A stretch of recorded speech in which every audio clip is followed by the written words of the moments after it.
My grandson suddenly squeezed my hand so hard my fingers went numb. I felt his small body stiffen beside me, as if he had stopped breathing. His nails dug into my skin. "Grandma," he whispered. "Look under the table." But quietly. "Please." I leaned closer and saw his face up close. His lips had gone pale.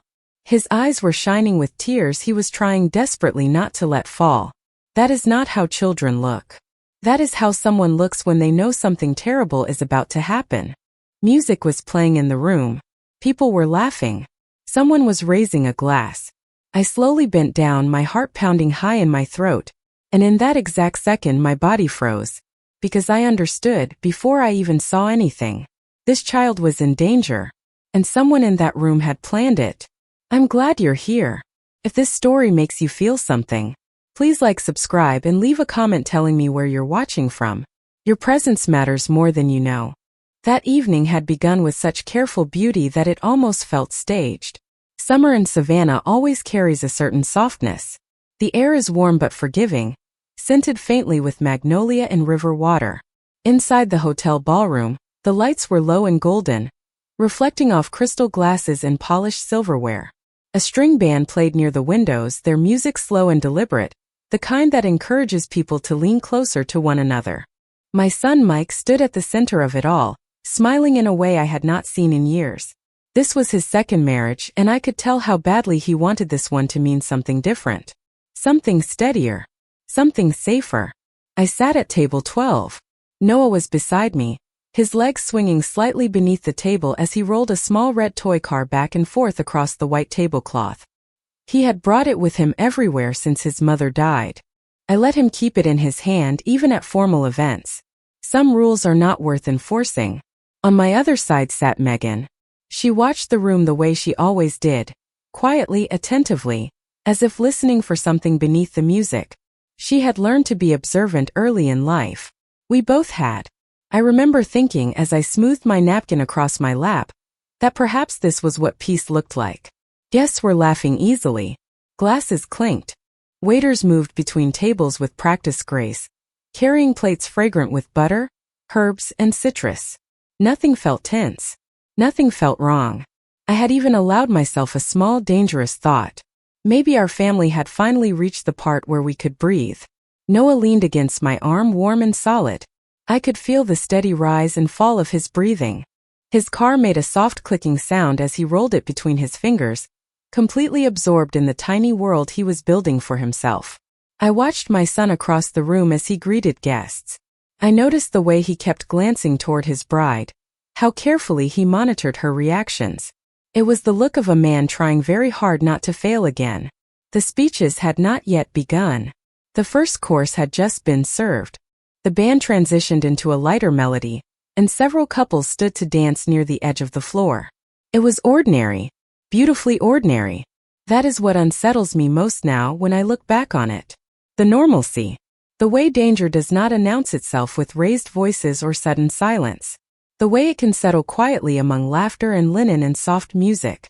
I lifted my glass of water and took a small sip. Megan leaned in to say something about the flowers, how the centerpieces reminded her of a garden she once knew. I nodded, half listening, my attention drifting back to Noah. He had dropped his car. It slid from his hand and disappeared beneath the table. Without a word, he leaned forward to retrieve it. And that was when everything began to change. When Noah bent down, the movement was so small it almost escaped my notice. Just a child reaching for a dropped toy. His chair slid back an inch with a soft scrape against the floor, quickly swallowed by the music. I waited for him to straighten up. He didn't. 1 second passed. Then another. The warmth of his shoulder was suddenly gone from my side. The familiar, comforting sound of his toy clicking against the table disappeared. In its place came a silence that felt too deliberate. I turned slightly, enough to see him out of the corner of my eye. His face had changed. The color had drained from it so completely that it startled me. His mouth was parted, but he wasn't speaking. His eyes were locked on something beneath the table, unblinking, as if he were afraid that if he moved, whatever he was seeing might move too. "Grandma," he whispered again, closer this time, his breath brushing my arm. "Please, don't look." But my body had already decided. I leaned forward slowly, my joints stiff, my pulse beginning to throb in my ears. The tablecloth brushed my knees as I followed the line of his gaze downward. At first I saw nothing unusual. The carpet was clean, patterned in muted browns and golds. Shoes framed the space. Polished men's dress shoes, the thin heel of a woman's sandal, the scuffed black sole of a waiter passing by with a tray. Then I saw it. A small piece of paper neatly folded, taped to the underside of the table. Not dropped. Not forgotten. Placed. The tape was pressed flat, the edges smoothed down carefully. Whoever put it there had taken their time. I felt my stomach tighten. Before I could think better of it, I reached out and peeled the note loose. The tape came away without resistance, as if it had not been there long. The paper itself felt thin and slightly damp between my fingers, warm from being hidden so close to bodies. I unfolded it slowly. The handwriting was neat, controlled, confident. Table 12. Add peanut sauce to the child's meal. For a moment the world narrowed to those words. I could still hear the band playing somewhere behind me, the low murmur of conversation, the sudden burst of laughter from another table. Someone clapped near the dance floor, perhaps at a joke or a toast I had missed. All of it felt distant, irrelevant, because Noah has a severe peanut allergy. Not an intolerance, not a mild reaction, an allergy that closes his throat, that steals his breath, that turns a joyful evening into an emergency measured in seconds. I had seen it once before. The swelling, the panic, the helplessness of watching a child struggle for air while adults move too slowly. One bite would have been enough. My hand closed around the note, crumpling it slightly. I could feel my pulse beating against the paper, fast and uneven, as if my body were trying to warn me of something my mind was still resisting. Heat rushed to my face, followed by a cold pressure that settled deep in my chest. I became acutely aware of my breathing, too shallow, too fast. I looked at Noah. He was watching me with a kind of terrible attentiveness, his eyes searching my face for meaning. He already understood more than he should have. Children always do, especially the ones who have learned early that the world is not always safe. I placed my hand over his and squeezed once, carefully, willing calm into the gesture. "You did the right thing," I said softly. The words sounded strange in my own ears, distant and steady in a way I did not feel. "You're safe with me." Around us the reception went on. Plates were cleared. Glasses refilled. A waiter paused to ask if everything was all right. "Yes," I heard myself say. "Everything's fine." But it wasn't. Something had already happened. A line had been crossed, quietly, deliberately, beneath laughter and linen and soft music. And as I sat there, the note hidden in my palm, one truth settled heavily into me. This was not an accident. It was a choice. I kept the note folded in my palm while the reception continued around me, unaware of how close it had come to becoming something else entirely. My fingers trembled despite my effort to keep them still, and I pressed the paper harder into my skin, welcoming the dull sting at its edges. Pain has a way of opening doors memory has locked. I looked at Noah, his shoulder tucked against my arm, his body rigid in a way no child should ever be. My heart began to pound with a rhythm I recognized too well, the same one that had taken hold of me years earlier, when fear first taught me how quickly a life can split itself in two. After Noah's mother, Sarah, died, nothing ever returned to its previous shape. The call came from Texas late at night. A flood. A sudden rise of water. A child caught where no child should have been. Sarah had done what she always did. She moved forward without weighing the cost. They told us she pushed the child toward higher ground before the current took her. Hero is a word people use when they do not know what else to say. It does not describe the sound a man makes when he realizes he is suddenly alone. Mike unraveled quietly after that. He did not shout or drink or disappear. He simply emptied out. He moved through days with a careful slowness, as if afraid that one wrong step would cause everything to collapse again. Noah, only 4 at the time, withdrew into himself. Words became rare. I contact rarer still. I adjusted my life without announcing it. I cooked meals and left them where they could be found. I picked Noah up without asking. I stayed late and left early. I became the background presence that did not demand anything because demanding was too dangerous then. Megan joined us during that season. She had already learned how grief rearranges a person. She understood silence and did not try to fill it. Where I brought routine, she brought steadiness. Together, we formed something fragile but functional. We did not heal. We learned how to stand. That was why the note in my hand felt heavier than paper ever should. Because I knew how long it takes to teach a child that the world is not always cruel. I knew how carefully trust has to be rebuilt, how easily it can be undone. Safety is not a feeling. It is something constructed piece by piece, day after day. And someone had been willing to gamble with it. I scanned the room again. Smiling faces. Lifted glasses.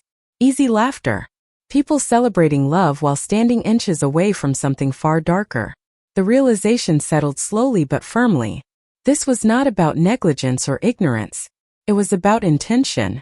And I understood then that whatever had begun under this table would not remain hidden for long. Some choices demand to be seen. It was then that my eyes found her. Claire stood near the head table, framed perfectly by soft light and pale flowers, as if the room itself had been arranged to flatter her. She wore white, not bridal white, but close enough to make a quiet statement.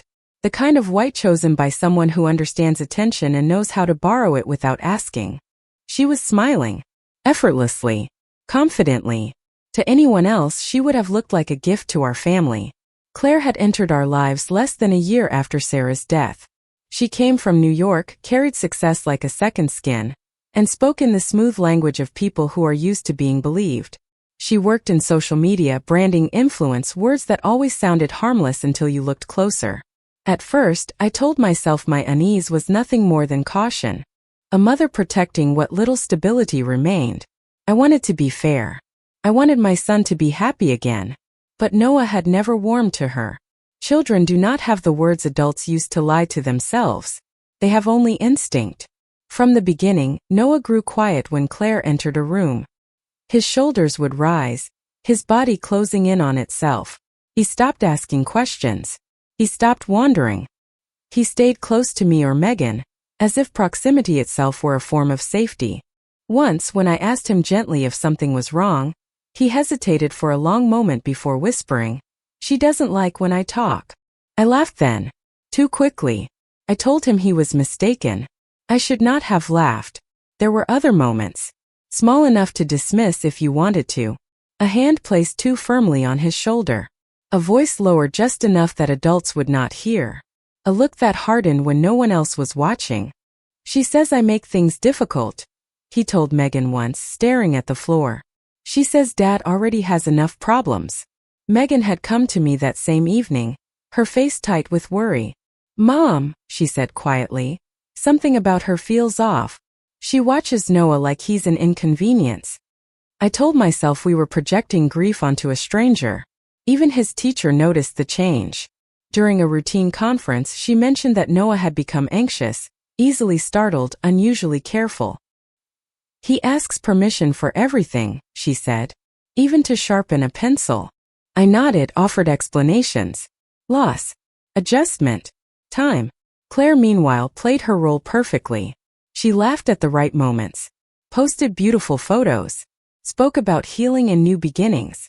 She thanked me often loudly for helping with Noah. She praised Megan's devotion. But she never touched my grandson unless someone was watching. And now, standing there beneath the wedding lights, smiling as if nothing in the world could trouble her, I felt something inside me align with terrible clarity. This was not coincidence. The note in my hand, the fear in Noah's eyes, the months of quiet dread. I saw them not as separate concerns, but as pieces of the same shape. Claire lifted her glass and met my gaze across the room. For just a moment, her smile faltered. And I knew. The music kept playing as if nothing had happened, as if the air had not changed and a child had not just shown me a warning hidden under linen and laughter. I stayed seated for one more breath, forcing my shoulders to relax, forcing my face into the calm expression people expect from an older woman at a wedding. I refolded the note carefully and slid it into my clutch. The moment the paper disappeared, my hand steadied. Fear is noisy. Control is quiet. I chose quiet. Noah remained pressed close to me, his small fingers still locked around mine. I could feel the tremor in his hand. He was trying so hard to be invisible, the way children do when they sense that being noticed could make things worse. I leaned toward him, close enough that my words would land only in his ear. "You are not eating anything else tonight," I said softly. "Not one bite, not one sip from anyone's hand. Do you understand me?" His eyes lifted to mine and he nodded immediately, too fast, too eager. I hated that kind of obedience. It meant he had been trained into it. I looked across the room again, but differently now.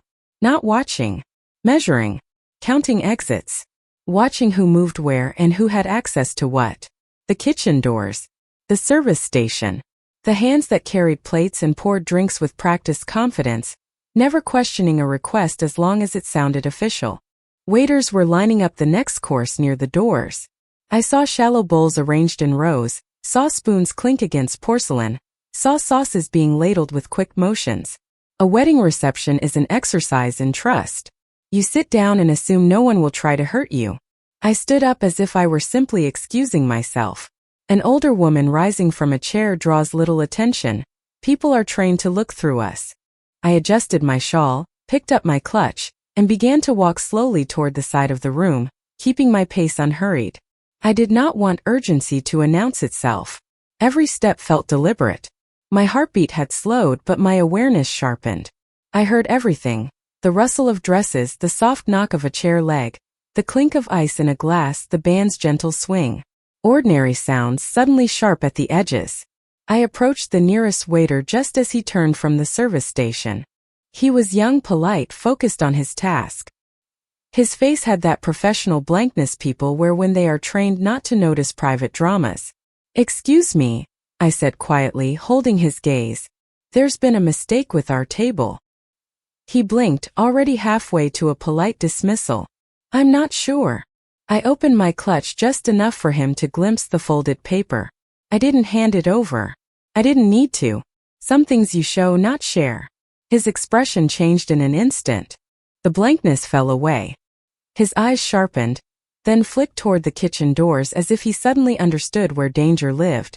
"Where did you get that?" he asked, lowering his voice. "Under our table," I said. "Table 12. My grandson found it." The color drained from his face, the same way it had drained from Noah's. He swallowed hard. For a second he looked like a boy rather than a waiter. "A woman gave me instructions earlier," he said quickly. "She said it was important. She said the child's dish needed to be adjusted, that it was requested." "A woman," I repeated, careful to keep my tone neutral. "What was she wearing?" He hesitated, then answered as if the words tasted bad. "White. She was near the head table." Something inside me clicked into place, cold, exact, almost calm in its certainty. "Thank you," I said. "Please don't serve anything to our table. Nothing at all. Not until I speak to the manager. And please, tell the kitchen to stop whatever they were about to do." He nodded immediately, eager to move, eager to fix something he had not realized he had helped break. He turned and hurried toward the doors, slipping through them with a quickness that finally matched the danger. I stayed where I was for one moment longer, letting my breath settle. I could feel my pulse in my throat, but my hands were steady now. That steadiness frightened me almost as much as the note had. It meant a line had been crossed. Across the room, Claire was laughing, head tilted slightly, her hand resting on Mike's arm as if she belonged there, as if she belonged everywhere. She looked relaxed, radiant. The picture of celebration, as if nothing were wrong, but something had shifted. The plan, whatever it had been interrupted. And people who plan carefully do not forgive interruptions. They adjust. They improvise. I returned to my table slowly, aware that the evening had entered a new phase. This was no longer just about prevention. It was about making sure the truth could not be folded up and hidden again. I did not raise my voice at first, and that was what startled people most. I stood slowly, allowing the scrape of my chair against the floor to register. I waited until the band reached the end of a song, until applause softened into scattered murmurs and glasses were set down. Then I lifted my hand, not theatrically, just enough to interrupt the rhythm of the room. The noise thinned. I stepped forward with the careful steadiness of someone who has already crossed the point of no return. My clutch felt heavier than it should have, as if the folded note inside were pressing outward, demanding to be seen. "I'm sorry," I said clearly and evenly. "May I have your attention for just a moment?" Conversations faltered. A few people turned in their seats. Someone laughed uncertainly, then stopped. The band lowered their instruments. My son looked at me, confused, a smile still half-formed on his face. Claire's expression did not change, but I saw her eyes sharpen, calculating. "This won't take long," I continued. "But it must be said now." I opened my clutch and unfolded the note. The sound of paper cracking in the sudden quiet seemed unnaturally loud. "Under table 12, I said, "where my grandson is seated, we found this." A ripple moved through the room. Chairs shifted. A few heads leaned closer. I read the words aloud slowly so there could be no mistake. Table 12. Add peanut sauce to the child's meal. Silence fell hard and complete. Some people frowned, still processing. Others understood immediately. I could see it in the way their bodies stiffened, in the instinctive turn toward the child at my table. "My grandson has a severe peanut allergy," I said. "Not mild. Not manageable. One bite would have been enough." Mike stepped toward me. "Mom, please." I lifted my hand. "Let me finish." I turned slightly, letting my gaze travel across the tables, then settled it deliberately on the head table. "Earlier this evening," I said, "a woman wearing white gave this instruction to the kitchen staff." I did not say her name. I did not need to. Claire let out a light, brittle laugh. "That's absurd," she said. "Why would anyone?" Before she could finish, Megan stepped forward. She did not look angry. She looked precise. "I checked the security cameras," she said calmly. "The service hallway. I thought it was strange that a note would appear without context." She raised her phone. The screen lit the room with a cold, unforgiving glow. The footage played. Claire's face filled the screen, clear, unmistakable. The white dress. The familiar posture. She was handing a folded note to a member of the kitchen staff, smiling as she did, nodding as if confirming something routine. A sharp gasp cut through the room. Someone whispered Claire's name. Someone else covered their mouth. Mike stared at the screen as though it were written in a language he had never learned. "That's not what it looks like," Claire said quickly, but her voice fractured halfway through the sentence. Her sister stood abruptly, chair tipping backward. "She asked me to help," she said, sobbing now. "She said it would just scare him, that it would make him sick. She said it wouldn't. She said it wouldn't kill him." No one moved. Mike's face collapsed in on itself. His shoulders slumped, his hands hanging uselessly at his sides. "My God," he whispered. "I almost killed my own child." Security approached quietly but firmly. Claire protested, insisting there had been a misunderstanding, that everyone was overreacting. No one listened. The wedding ended without an announcement. Guests left in silence. The band packed up. The lights felt too bright, too exposed. I returned to my grandson and gathered him into my arms. He pressed his face against my chest and finally allowed himself to cry. And I held him. That was all that mattered. The room did not empty all at once. People lingered, unsure of where to put their hands or their eyes, as if leaving too quickly might look like approval. Voices stayed low. Shoes moved softly across the floor. Grief has its own etiquette, and so does shock. Mike stood a few steps away from us, unmoving.